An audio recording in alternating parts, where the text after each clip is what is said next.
नमस्कार दोस्तों, मैं हूं रोहित निरंजन और स्वागत है आपका हमारे YouTube चैनल द सक्सेस पर।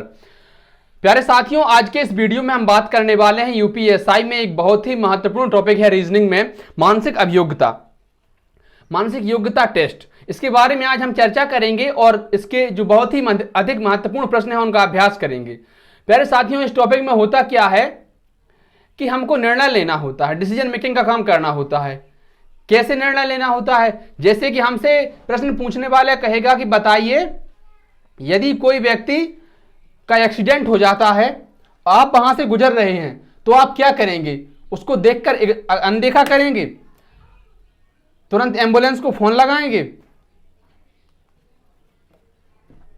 या फिर वहां से भाग जाएंगे, खड़े होकर वीडियो बनाने लगेंगे, क्या करेंगे? ये सब हमसे पूछा जाता है। तो ऐसे में अब भाई हर व्यक्ति के अपने अपने विचार होते हैं। कोई देखकर भाग जाता है, कोई खड़ा होकर वीडियो बनाने लगता है, कोई पुलिस को फोन कर देता है, कोई एम्बुलेंस को फोन कर देता है। लेकिन जो परीक्षा या प्रश्न बनाने वाले के विचार हैं, हमें अपने विचारों को उनके विचारों से मिलाना है। इसके लिए बहुत जरूरी होता है हमारे तत्काल निर्णय लेने की क्षमता कैसी है। एक किस्सा बड़ा प्रचलित है। स्वर्गीय अटल जी एक बार पाकिस्तान गए, तो वहां की एक महिला पत्रकार ने अटल जी से कहा कि देखिए, आपकी शादी नहीं हुई है और हम आपसे शादी करने के लिए तैयार हैं, बस लेकिन मुंह दिखाई में हमको कश्मीर चाहिए। तो ऐसा कहते हैं कि अटल जी ने कहा कि हम भी इस शादी के लिए तैयार हैं, हमारी भी छोटी सी शर्त है कि हमको दहेज में ये पाकिस्तान चाहिए आपका।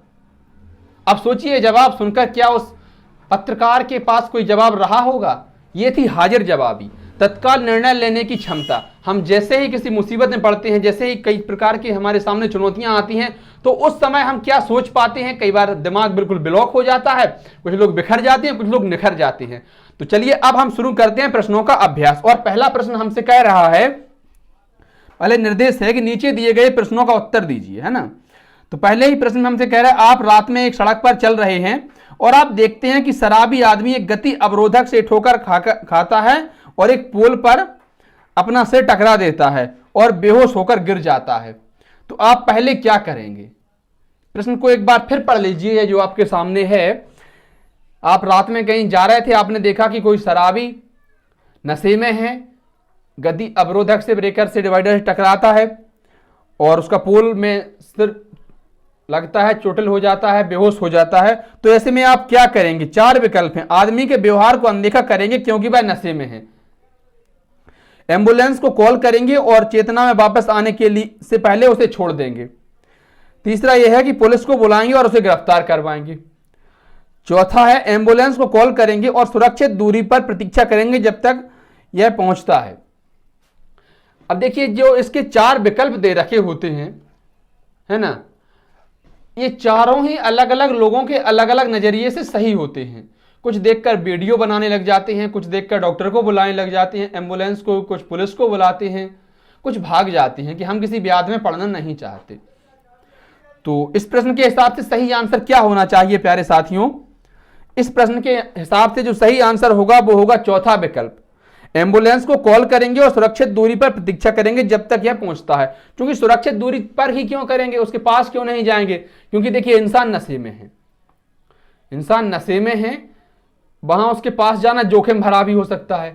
तो दूर से एम्बुलेंस आने की प्रतीक्षा करेंगे और जब तक एम्बुलेंस नहीं आ जाती है उस इंसान पर निगरानी रखेंगे दूर से ही। अगला प्रश्न हमसे कहता है कि बताइए, आप एक सड़क पर चल रहे हैं और देखते हैं कि विपरीत दिशा में 2 व्यक्ति बंदूक की नोक पर एक दुकान को लूटने की कोशिश कर रहे हैं। आपकी तत्काल कार्रवाई क्या होगी? हम कहीं जा रहे थे और हमने देखा कि किसी दुकान को 2 लोग बंदूक की नोक पर लूट रहे हैं। अब हम क्या करेंगे? हम यह करेंगे कि सड़क पर हथियार खोजेंगे और दोनों व्यक्तियों पर हमला करेंगे। दूसरा विकल्प कहता है कि वीडियो टेप बनाएंगे और इसे पुलिस को भेजेंगे सबूत के तौर पे। आगे कह रहा है कि वीडियो टेप बनाएंगे और इसे सोशल मीडिया पर डालेंगे। और चौथा विकल्प है कि पुलिस को फोन करेंगे और ध्यान दिए बिना सुरक्षित दूरी से होने वाली घटनाओं पर नजर रखेंगे। तो इसमें क्या सही होगा? कुछ लोग वीडियो बनाने लग जाते हैं कि वीडियो का आजकल बहुत ज्यादा ट्रेंड चल रहा है। तो ऐसे जहां वीडियो की बात है कि सबूत देंगे, वीडियो बनाएंगे, इससे तो बचा ही करो। इसका जो सही आंसर होगा कि पुलिस को फोन करेंगे और ध्यान दिए बिना सुरक्षित दूरी से उनकी घटनाओं पर नजर रखेंगे। हम दूर होकर यह देखेंगे कि वो वास्तव में कर क्या रहे हैं, क्योंकि यही विकल्प ज्यादा ताकतवर होता है। हम उनके पास जाएंगे, उनके पास हथियार रखे हुए हैं, अगर हम वहां से कोई पत्थर उठा के मार देते हैं या कुछ उनको हमला कर देते हैं तो हो सकता है कि हम भी अपराधी बन जाएं। तो इसलिए हमें जरूरी है कि पुलिस को फोन करें और पुलिस के आने तक प्रतीक्षा करें, हम दूर से उनकी हरकतों को देखें।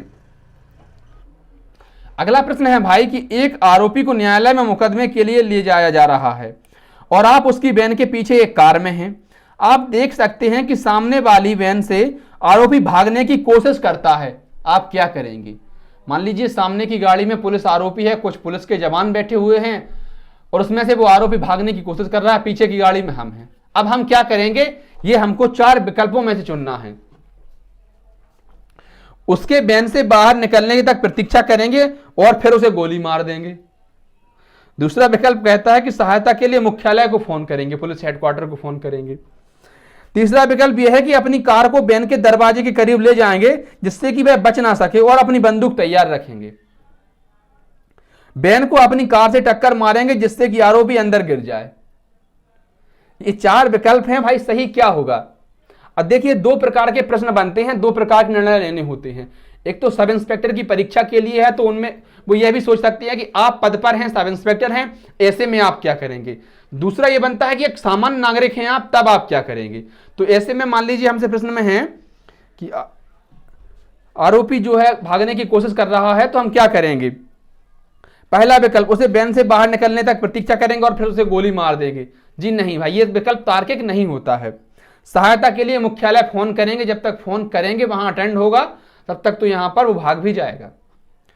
आगे है कि अपनी कार को वैन के दरवाजे के करीब ले जाएंगे जिससे कि वह बच ना सके और अपनी बंदूक तैयार रखेंगे।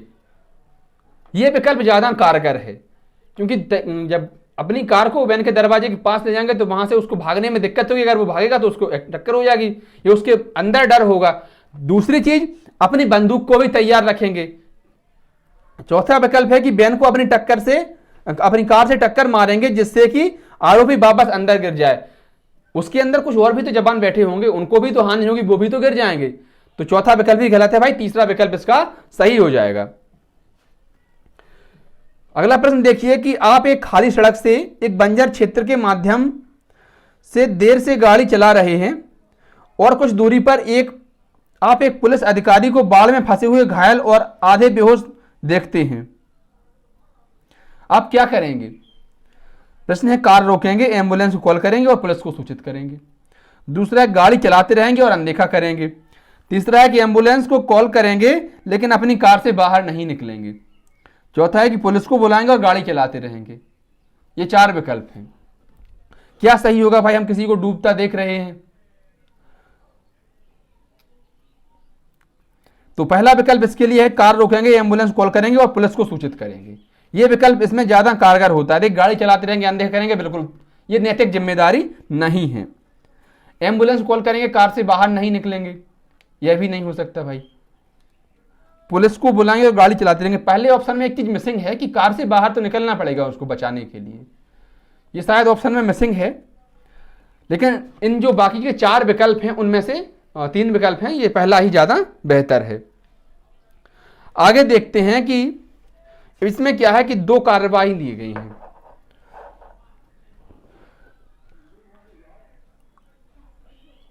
पहले निर्देश पढ़कर सुनाता हूं आपको। निम्नलिखित प्रश्न में से एक कथन के बाद 1 और 2 से अंकित 2 कार्यवाहियां दी गई हैं। कार्यवाही सुधार जांच करने के लिए यह समस्या, नीति आदि से संबंध में उठाया गया कदम या प्रशासनिक निर्णय है। आपको कथन में दी गई जानकारी को सत्य मानना है और उसके आधार पर तय करना है कि दी गई कार्यवाहियों में से किसे इन्हें अमल में लाना तार्किक रूप से सही है।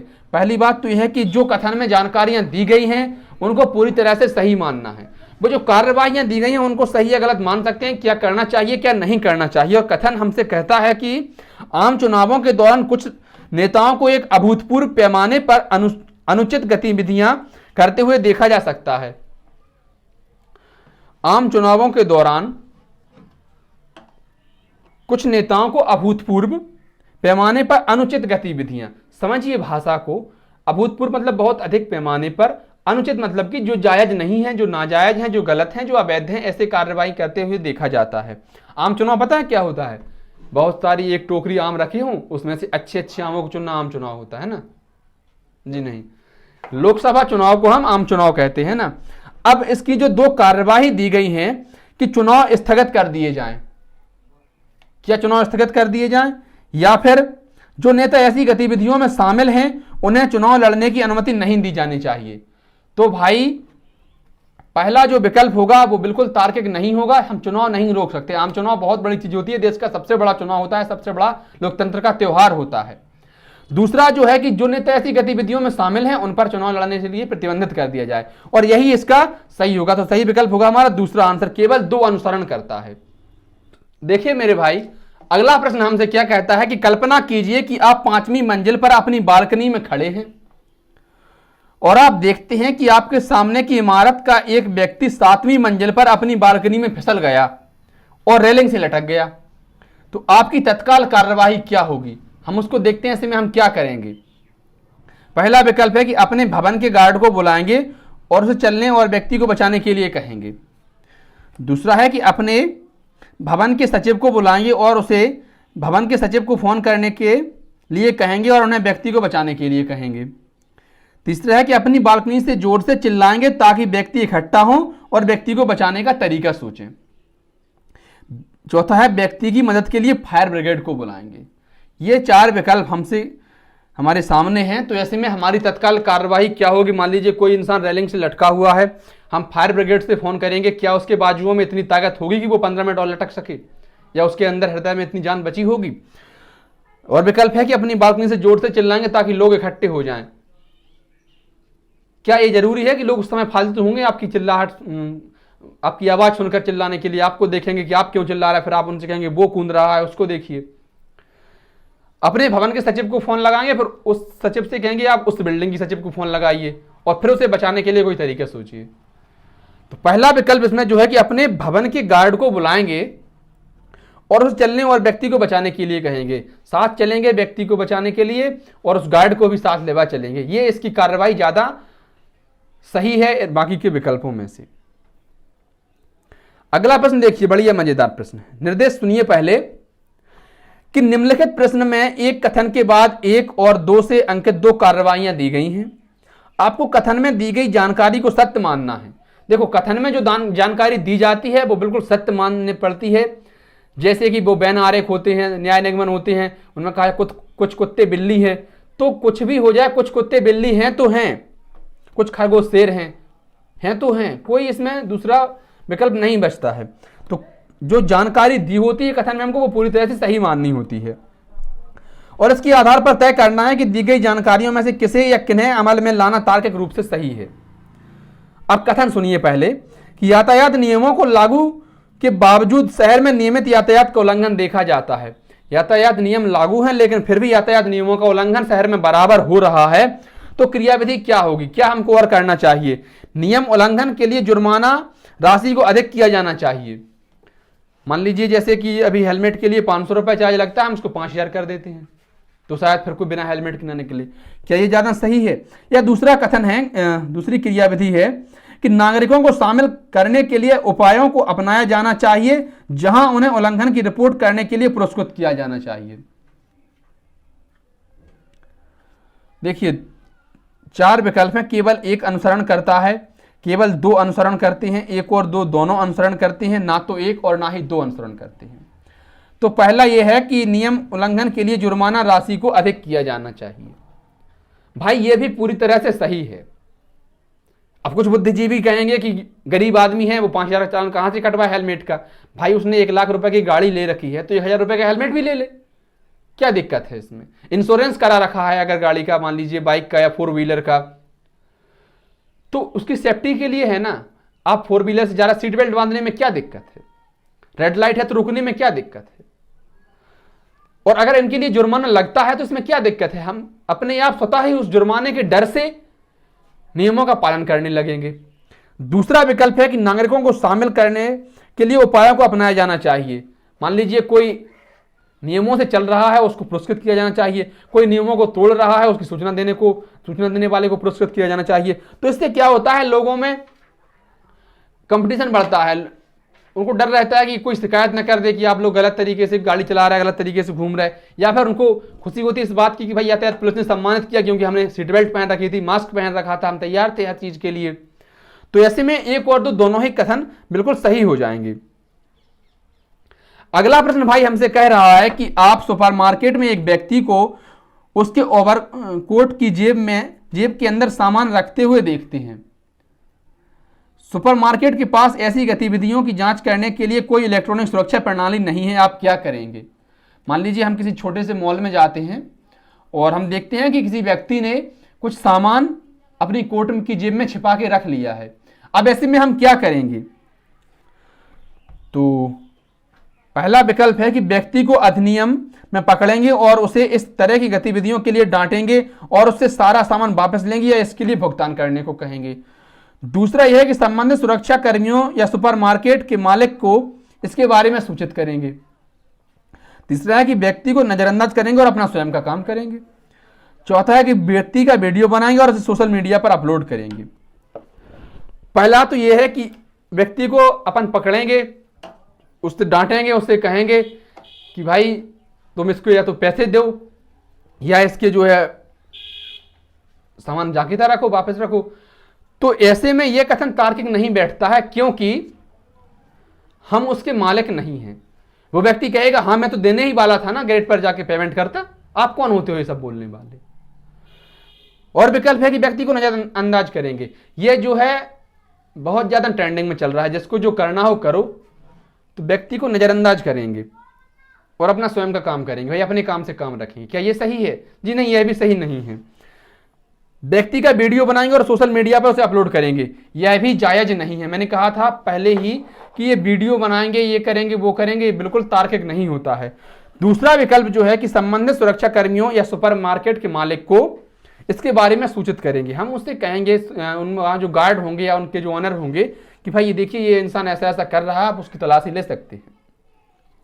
तो दूसरा विकल्प इसका सही हो जाएगा। आगे देखते हैं कि आपके अनुसार स्कूल में यातायात नियमों को पढ़ाने का प्रमुख कारण क्या है। भाई यातायात नियमों को स्कूल में पढ़ाए जाने के लिए क्या कारण प्रमुख है? बच्चों को चलने और सुरक्षित ड्राइव करने के लिए तैयार करना, बच्चों को उपलब्ध यातायात के साथ सुरक्षित रूप से मौजूद रहने के लिए प्रशिक्षित करना, सड़क पर बच्चों के साथ साथ अन्य व्यक्तियों की सुरक्षा सुनिश्चित करना, या बच्चों को सुरक्षा के महत्व को समझाने के लिए। ये चार विकल्प हैं, चारों ही बढ़िया विकल्प हैं। बताइए आपके दिमाग में क्या आ रहा है? बताऊं, प्रैक्टिस करने के लिए क्या किया करो कि अपने मन में तय कर लिया करो प्रश्न पढ़कर ही कि इसका तो ये आंसर होना चाहिए, और बाद में फिर रेड सिग्नल बता देता है कि कौन सा आंसर सही है। तो इसका जो विकल्प होगा सही वो होगा तीसरा विकल्प, सड़क पर बच्चों के साथ साथ अन्य व्यक्तियों की सुरक्षा सुनिश्चित करने के लिए हम जो है उनको यातायात नियमों के बारे में पढ़ाते हैं। अब अगला प्रश्न देखते हैं कि आप एक दवा खरीदने जाते हैं जो एक महामारी के कारण उच्च मांग में है और दुकानदार आपसे अतिरिक्त पैसे मांगता है, आपकी प्रतिक्रिया क्या होनी चाहिए? चलिए हम कोई दवा लेने जाते हैं, जैसे लॉकडाउन में बहुत हरामखोर मेडिकल वालों ने इतनी हरामखोरी फैलाई कि 4 रुपए की दवाई 40 में दे रखी। तो ऐसे में हम क्या करेंगे? भाई हमें मजबूरी है कि हमें तो वो दवाई चाहिए ही चाहिए है। बगल वाले के पास जाते हैं, वो 45 की देता है। ऐसे में हम क्या करें? भ्रष्टाचार के लिए दुकानदार के खिलाफ शिकायत दर्ज करेंगे, अतिरिक्त धन दे देंगे क्योंकि आपको दवा की आवश्यकता है, अपने शहर के मेयर को बुलाएंगे और कालाबाजारी के बारे में उनसे शिकायत करेंगे, दुकानदार को बेनकाब करने के लिए इसे सोशल मीडिया पर अपलोड करेंगे। 4 विकल्प हैं। अलग अलग लोगों की सोच के हिसाब से अलग अलग विकल्प सही होते हैं। कई बार हम क्या करते हैं कि वीडियो बनाकर उसको सोशल मीडिया पर डाल देते हैं कि भाई इसके मेडिकल के पास ना जाओ, ये मजबूरी का फायदा उठा रहा है, और अपने मेयर को बुलाएंगे, शहर के, कहेंगे कि देखिए कालाबाजारी कर रहा है, इसकी शिकायत होनी चाहिए, इस पर कार्रवाई होनी चाहिए। अतिरिक्त धन दे देंगे क्योंकि आपको जरूरत है इसकी। तो यह भी तार्किक नहीं है। पहला विकल्प जो है कि भ्रष्टाचार के लिए दुकानदार के खिलाफ शिकायत दर्ज कराएंगे, यही विकल्प हमारा सही हो जाएगा भाई। अगला प्रश्न देखिए कि आप निम्नलिखित में से किस कथन से सहमत हैं। कुछ कथन दे रखिए और बताइए आप किस कथन से सहमत हैं। भले ही हमसे पूछा जा रहा है, परीक्षा बनाने वाले हमसे पूछा है कि आप किस कथन से सहमत हैं। अब जब हमसे पूछा, हम कोई भी कथन कह दें कि सही है, तो क्या वो मानेंगे? बिल्कुल नहीं मानेंगे। हमारी सोच और उनकी सोच मिल गई गुरु, तो 2.5 नंबर पक्के मिल गए, और नहीं तो राम राम। वो ठीक वैसे ही जैसे बाल विकास में कहती है कि एक बच्चा पढ़ने में बहुत लापरवाह है, आप क्या करेंगे? उसको खेल के माध्यम से सिखाएंगे, उसके ना पढ़ने के कारण जानेंगे, उसको डंडे से पढ़ाएंगे, उसको डांटेंगे, मारेंगे।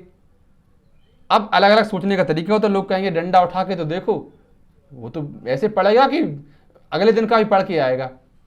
लेकिन क्या ये तार्किक रूप से सही है? तो नहीं है। तो इस प्रश्न में 4 विकल्प हैं कि आवारा कुत्तों को स्टरलाइज करने के बाद शहर से बाहर निकाला और छोड़ा जाना चाहिए, जहां वे यातायात से सुरक्षित रह सकें। आवारा कुत्तों को सड़क के कोनों पर बांध देना चाहिए ताकि वे किसी को परेशान ना करें और परिधि को भी सुरक्षित रखें। तीसरा है कि व्यक्तियों को आवारा कुत्तों को अपनाने के लिए उनकी उचित देखभाल करना सुनिश्चित करने के लिए बनाया जाना चाहिए। आवारा कुत्तों को जंगल में भेजना चाहिए। 4 विकल्प देखिए, कुत्ता जो है वो जंगली जानवर नहीं है, वो आवारा माफ करिए पालतू जानवर है, वो पालने वाला जानवर है, जंगल में तो रहेगा नहीं। तो ये विकल्प, चौथा विकल्प बिल्कुल क्या हो जाएगा? ये हो जाएगा खारिज। आगे है कि व्यक्तियों को आवारा कुत्तों को अपनाने और उनकी उचित देखभाल सुनिश्चित करने के लिए कहेंगे। अब हर कोई इस बात के लिए तैयार नहीं होगा, हम क्यों अपनाएं आवारा कुत्ते? किसी को पसंद होते हैं, किसी को नहीं होते हैं। तो यह भी विकल्प जो है वो तार्किक नहीं है। दूसरा है कि आवारा कुत्तों को सड़क के कोनों पर बांध देना चाहिए। यह भी गलत है। सड़क के कोनों पर बंध रहे, कौन उनको खाना देने जाएगा, कौन उनको पानी पिलाएगा? और बांध दे रहे तो इसका मतलब उनको कैद हो रही। पहला विकल्प यह है कि आवारा कुत्तों को स्टरलाइज करने के बाद शहर से बाहर निकाला और छोड़ा जाना चाहिए, जहां भी यातायात से सुरक्षित रह सकें। हाँ, शहर से बाहर उनको छोड़ देते हैं तो वो यातायात से सुरक्षित रह सकते हैं। आम आए दिन शहरों में देखते रहते हैं कि हाईवे पर वाहनों से टक्कर होती रहती है, तो जहां वो इससे बच सकते हैं। अगला प्रश्न देखिए प्यारे मित्रों, कि निम्नलिखित प्रश्न में एक कथन के बाद 1 और 2 से अंकित 2 कार्यविधियां दी गई हैं। आपको कथन में दी गई जानकारी को सत्य मानना है और उसके आधार पर तय करना है कि दी गई कार्यवाहियों में से किसे किन्हें अमल में लाना तार्किक रूप से सही है। और कथन यह है कि शहर में हुए दंगे असीमित संपत्ति के विनाश और कई जनहानि का कारण बनी है। अब कार्यविधि देखिए कि लोगों को दंगाइयों से लड़ना चाहिए और सोशल मीडिया पर विनाश की तस्वीरें फैलानी चाहिए। दूसरा है, सरकार को तुरंत प्रभावित इलाकों में एंटी रायट सेना तैनात करनी चाहिए। तो लोगों को लड़ना चाहिए दंगाइयों से। देखिए, आम जनता दंगाइयों से नहीं लड़ सकती, इसके लिए जो पहला कथन होगा, पहली क्रियाविधि होगी, टोटल गलत होगी। दूसरी जो होगी, अब देखिए नैतिक रूप से कहना सही होगा कि हर किसी को लड़ने पड़े अपने अपने युद्ध, चाहे राजा राम हो चाहे गौतम बुद्ध, हर किसी को अपनी अपनी लड़ाई लड़नी पड़ती है। लेकिन यहाँ जो हम कर रहे हैं वो एक हम स्वतंत्र देश में कर रहे हैं, यहाँ पुलिस है, सेना है, सब कुछ है, कानून व्यवस्था है। तो ऐसे में आम आदमी को कानून हाथ में लेने की जरूरत नहीं है। इसलिए दूसरा विकल्प बिल्कुल सही हो जाएगा कि सरकार को तुरंत प्रभावित इलाके में एंटी रायट सेना तैनात करनी चाहिए। तो इसका जो सही आंसर होगा वो होगा दूसरा विकल्प, केवल दूसरा अनुसरण करता है कथन। अगला प्रश्न है भाई कि आप एक व्यक्ति को किराने की दुकान से सामान चुराते हुए देखते हैं, जब उसे लगता है कि उसे कोई देख नहीं रहा है, आप क्या करेंगे? हमने किसी चोर को देखा, जबकि चोर को ऐसा लग रहा है कि उसको किसी ने नहीं देखा, तो ऐसे में हम क्या करेंगे? हमारी कार्रवाई क्या होनी चाहिए? चोर को जाने से पहले किराने की दुकान के मालिक को सूचित करेंगे, व्यक्ति को अनदेखा कर देंगे, आपका कार्य नहीं है, पुलिस को सूचित करेंगे और अपने रास्ते चले जाएंगे। और चौथा विकल्प है कि व्यक्ति को स्वयं से पकड़िए। 4 विकल्प है, हम क्या करेंगे? उसे खुद पकड़ेंगे, हो सकता है उसने धारदार हथियार साथ में रखा हो, कट्टा रखा हो, छुरी रखी हो, तो फिर तो गड़बड़ हो जाएगी भाई।